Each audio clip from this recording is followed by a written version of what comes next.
I wondered if someone had heard the current conversation. Feeling flustered, but my eldest daughter spoke to me, saying, "It's okay for us if mom and dad get divorced." Huh? I am Grace, a 34-year-old housewife. I had an arranged marriage with my husband, Daniel, and we've been married for 10 years. We have a 10-year-old daughter, a 9-year-old son, a 7-year-old son, and a 5-year-old daughter. Currently, I am pregnant and eagerly awaiting the birth of my 5th adorable son. Since my due date coincides with the summer vacation, I plan to return to my hometown for childbirth, bringing the children along. The kids are thrilled to be able to visit the countryside after a long time away from the city. In the countryside, my father, a master insect collector, becomes the center of attention during summer vacations. Every time we visit, the kids enthusiastically ask, "Grandpa, let's go catch beetles soon.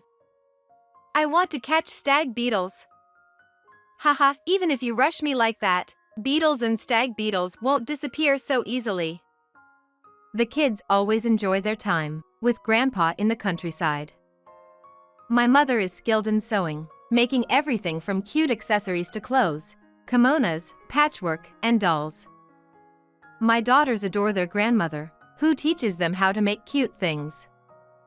Both my father and mother seem delighted, and they wholeheartedly enjoy these family gatherings.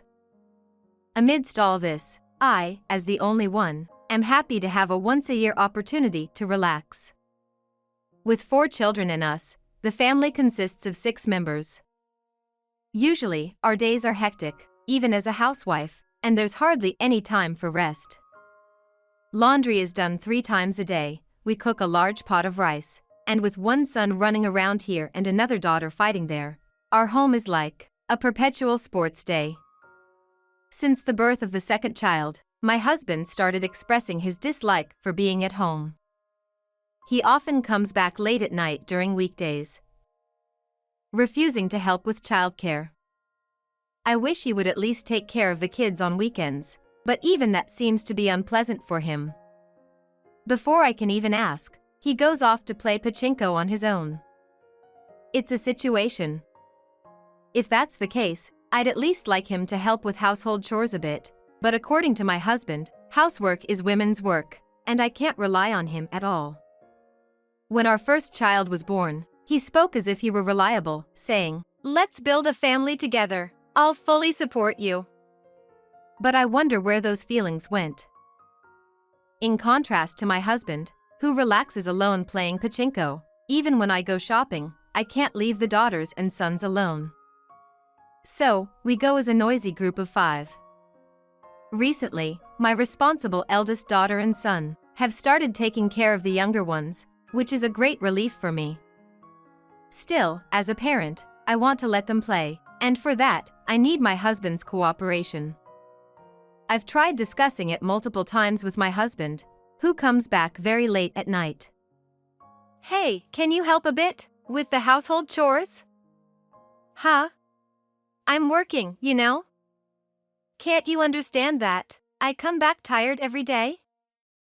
"I do understand, and I appreciate it, but with 4 kids, it's challenging, you know? I don't know, you're a housewife, so you should handle it." "Well, I have my limits too. Doing everything alone is just too much." "If that's the case, can you take over my job for me?" "Huh? If you can, I'll let you do it." "Can you?" Well, that's obviously impossible. Why would you say such a thing? If you can't do it, then just give up. Well, wait a minute. You're unbelievable. Every time, it's brought to this point, where no matter what I say, I'm cornered and it ends up with me being unable to escape. It's not that I want him to take over for me, I just want him to help. Yet, he doesn't even try to understand the simple fact that it's impossible for me to handle everything alone. Despite this, he puts on a good facade, portraying himself as if he's actively involved in parenting whenever we go out. He seems to boast about helping with parenting to my mom friends, saying things like, "Oh, taking care of small children is really demanding." Even after coming home from work every day, it's quite a challenge for me. When I meet my mom friends, they express envy, saying, "Your husband helps with childcare? That's really impressive. Mine just comes home and demands dinner without lifting a finger. How do you get your husband to help? I want mine to do the same. How, ahaha. I wonder." With no other choice but to evade the question every time I'm asked, I find myself irritated internally by my husband's outward charm, and I have to leave as if running away. My husband has only one elder sister, and she has 2 sons. On one occasion, I asked her to look after our daughters just once. However, with a husband like mine and a sister-in-law like hers, she coldly refused, saying, "It's impossible, even with just the 2 of them, we're already overwhelmed." I pleaded, "Please, just for one day. I have a little women's association trip." She replied, "Cancel that. Take care of your own issues." It was a harsh rejection. However, during this year's spring break, unbelievably, the sister-in-law who had previously refused to help, left her 2 sons at our house. I never expected it, but due to her persistence, I couldn't refuse and reluctantly agreed to take care of them. Initially, it was just for a day, as she claimed she was going on a trip with friends. However, 2 days passed, then 3, and she hasn't returned. It's now been almost a week. I wanted them to come and pick up my children as soon as possible, but it seems they've blocked my calls, and I can't get through. It's not a lie to say that having 6 little ones is challenging, but the real issue lies elsewhere. That is, my sister-in-law's 2 sons are incredibly rude and arrogant. They push my son aside to grab toys, tear the head off the doll my daughter cherished on her birthday, and at meals, they throw tantrums, saying, "Auntie, I feel like having curry today. I'm sorry, but we're having fried chicken for dinner. No, no, no. I want hamburgers." They throw tantrums at every meal. Moreover, unlike my well-behaved kids who use proper chopstick etiquette and hold their chopsticks correctly, they rest their elbows and chins on the table, eating with a baby's grip on the chopsticks. It was evident they hadn't been taught basic manners. What's surprising is that they're 12 and 11 years old, and one can only wonder how they behave at school. Unable to tell my sister-in-law directly, I decided to treat them as my own while they were in my care, disciplining them firmly. I scolded them when they were rough with younger kids, and if they didn't bring their dishes after eating, I made them carry the dishes to the kitchen by the scruff of their necks.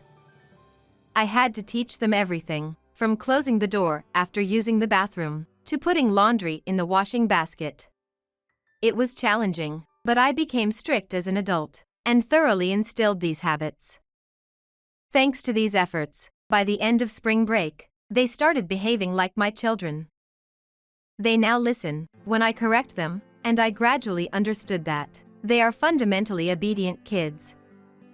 Initially unable to say, "Thank you" or "I'm sorry," they started uttering these words, albeit softly. So, when they did something wrong, I talked to them until they understood. But when they did something well, showed kindness to my kids, or helped me, I praised them wholeheartedly. At first, my sister-in-law's sons seemed shy, but lately, they've been laughing without reservation. Now, without quarrels, they act like the eldest, even sharing toys and playing board games together, with my kids in harmony. Upon seeing that, my husband said, "Oh, you seem to be getting the hang of motherhood a bit," or something like that.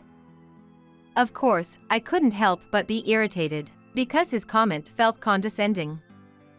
He does nothing, then comes over with a smug look when things turn out well. Why did I even marry someone like him? Such thoughts started crossing my mind. Ignoring my internal struggle, my husband continued, "My sister is coming today, so I bought a souvenir for you." What a high and mighty attitude this husband, or rather, this brother and sister, have. True to my husband's words, in the evening, my sister-in-law arrived to pick up the two boys. Sorry. It was supposed to be just for a day, but we ended up having so much fun. Here, this is a little thank you for taking care of the boys.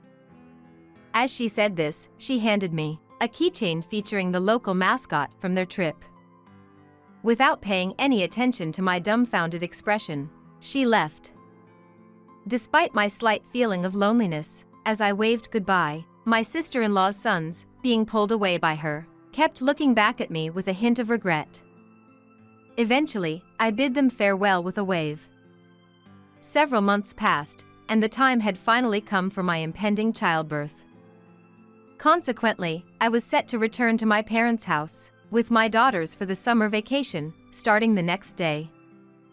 On the night before, my husband suddenly said, "I'll take care of your sister's sons during the summer vacation, so make sure you take care of them properly." I had already informed my husband months ago that I planned to return to my parents' house for the summer vacation to give birth, but it seemed he didn't remember. I'm planning to have the baby at my parents' place. It's not possible. Well, then let's get a divorce. What? So, if you can't listen to what I'm saying, I'm telling you, it's divorce. The dropped jaw might be describing this situation.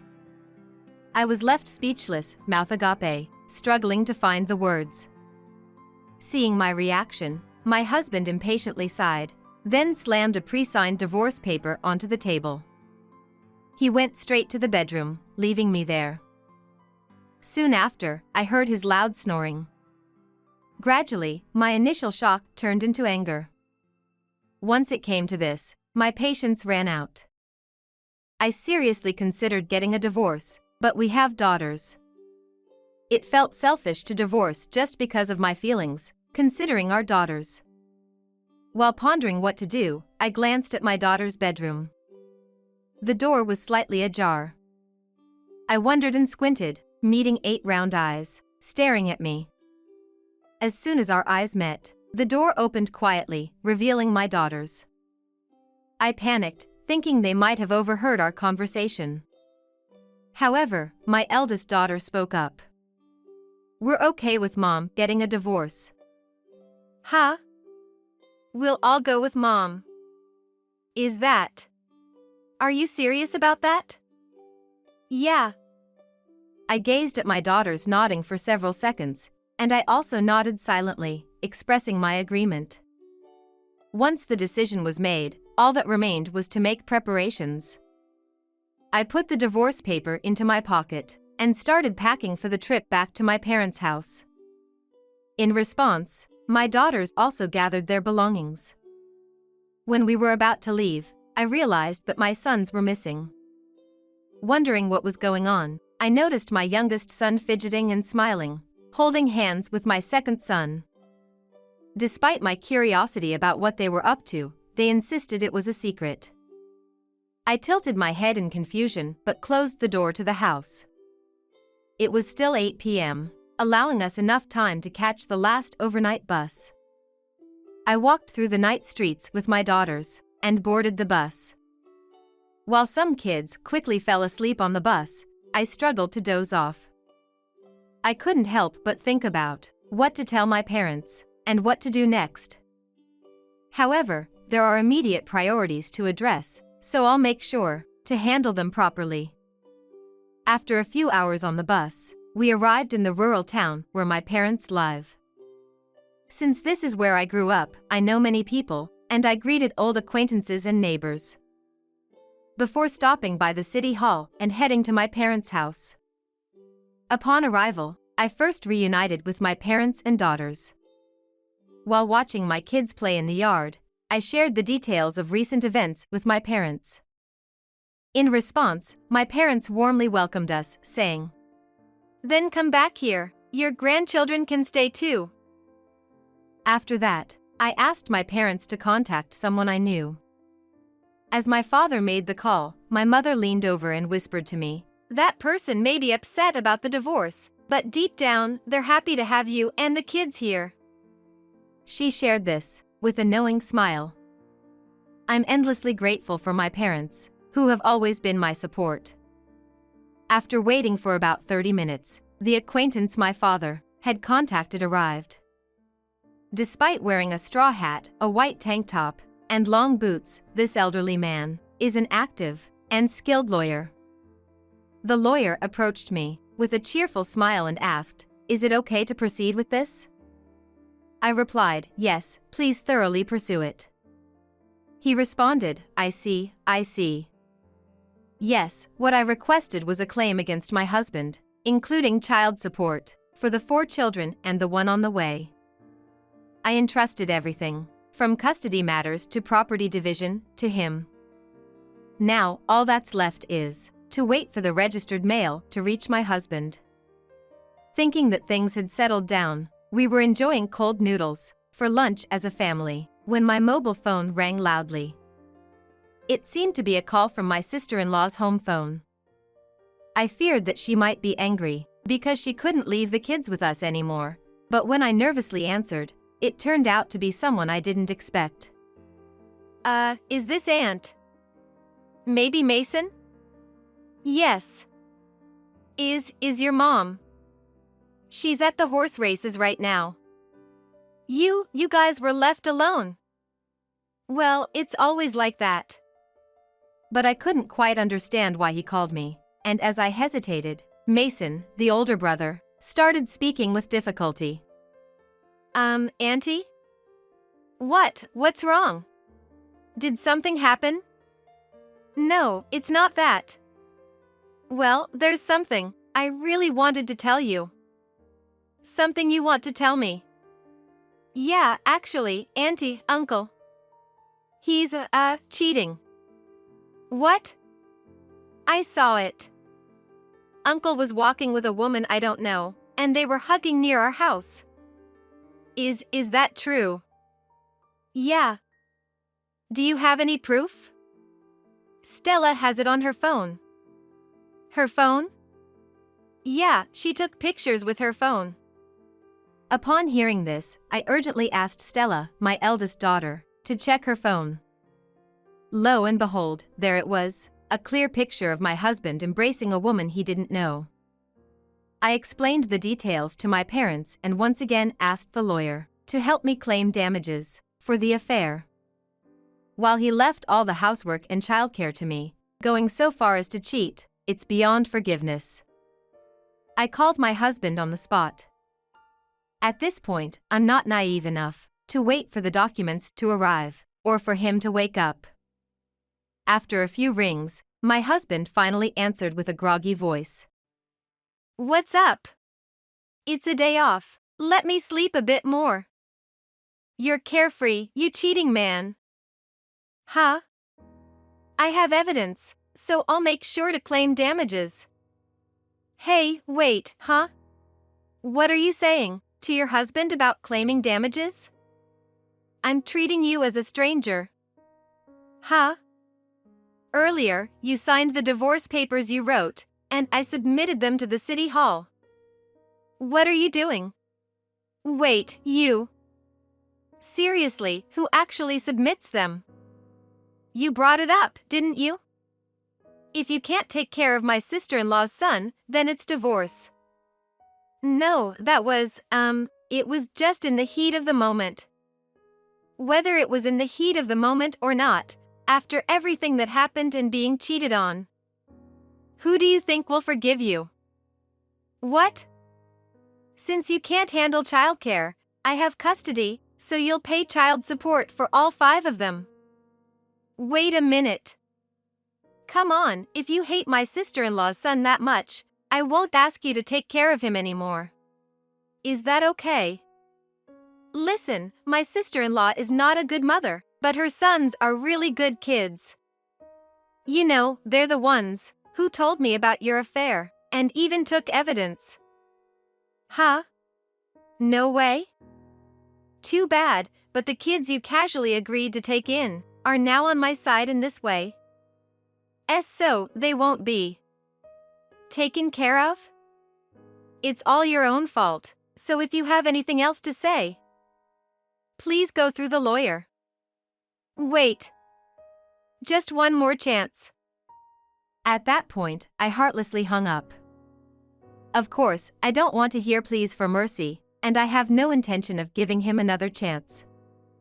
After that, my husband, faced with claims for child support for all 5 kids and alimony, found that his current job wasn't enough.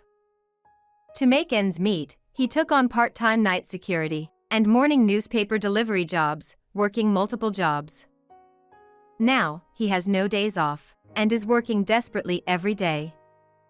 As for my sister-in-law, her sons, who became more honest and straightforward with me, exposed her husband's neglect of child-rearing. Consequently, she lost custody to her husband, got divorced, and, like my husband, works tirelessly every day to pay child support. As for us, we cherish connections with people in our naturally abundant countryside. We spend our days happily with Grandpa and Grandma. Thanks to our parents taking care of our daughters and helping with household chores, we live more comfortably than when we were with my ex-husband. We are truly grateful to our daughters, my sister-in-law's sons, our parents, and various others who supported us.